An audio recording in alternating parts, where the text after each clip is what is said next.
Olá, dentro da Igreja Católica nós estamos vivenciando uma disputa de narrativas. E essa disputa de narrativas está exatamente centrada na ideia da espiritualidade. Qual é a espiritualidade para os católicos do século XXI? E é claro que na Igreja Católica nós, ao longo dos séculos, desenvolvemos tantas escolas de espiritualidade. Porém, aqui o que está em jogo é algo mais profundo. É de fato como é que nós nos relacionamos com Deus, a partir de um intimismo ser humano e Deus, ou seja, eu e o mistério, ou a partir de uma lógica comunitária, nós como comunidade cristã e o mistério de Deus. Tem uma diferença muito grande, porque a primeira, esta lógica intimista, me afasta do terreno social, me retira da lógica comunitária e estabelece um vínculo verticalizado entre a pessoa, eu e o mistério, que não passa necessariamente pela comunidade.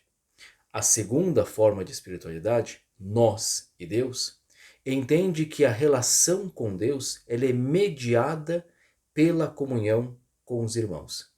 Essa disputa de narrativas está muito presente na igreja hoje e no Brasil isso é evidente, é claro. Ora, após o Concílio Vaticano II, especialmente pela Gaudium et Spes, quando a igreja vai dizer que as alegrias, esperanças, angústias e tristezas do homem de hoje, especialmente dos pobres, são também alegrias, esperanças, angústias e tristezas dos discípulos de Cristo, nós entendemos que a espiritualidade é a encarnação do segmento de Jesus Cristo. Ou seja, o homem vive a sua espiritualidade no discipulado de Jesus, seguindo Jesus no dia a dia. Não é apenas uma relação com Deus no sentido vertical, pela oração ou por ritos religiosos, mas é a vida de fé colocada na prática, no dia a dia.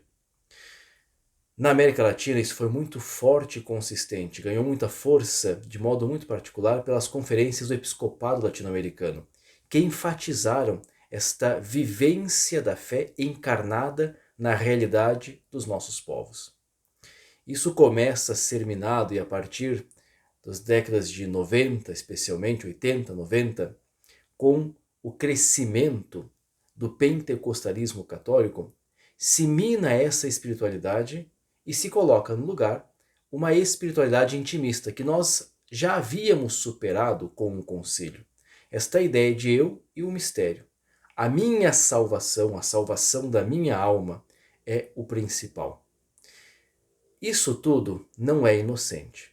Da mesma maneira como uma espiritualidade encarnada exige que eu não olhe apenas para mim e para a minha salvação, mas exige que eu olhe para a realidade da minha comunidade, da comunidade humana como tal e a nossa salvação, uma espiritualidade intimista faz com que a pessoa se despreocupe com a realidade, se despreocupe com o social, se despreocupe com a humanidade como tal e centre-se apenas em si mesma. Por isso, não há inocência neste retorno a uma espiritualidade intimista. E é por isso que é uma disputa, é uma guerra de narrativas que está tomando conta da igreja, no Brasil e no mundo.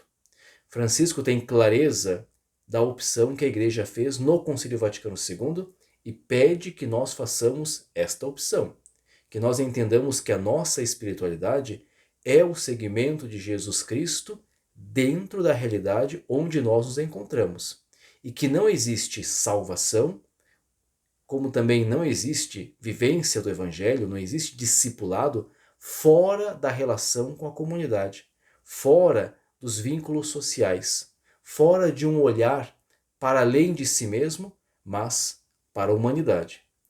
Francisco, de certa maneira, fala da igreja em saída, uma igreja não preocupada consigo, mas com a realidade.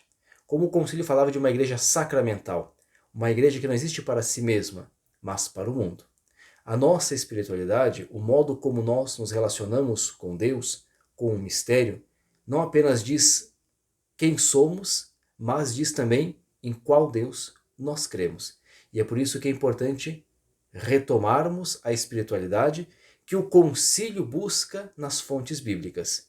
Seguir Cristo Jesus encarnado na história, dentro do tempo no qual nós nos encontramos.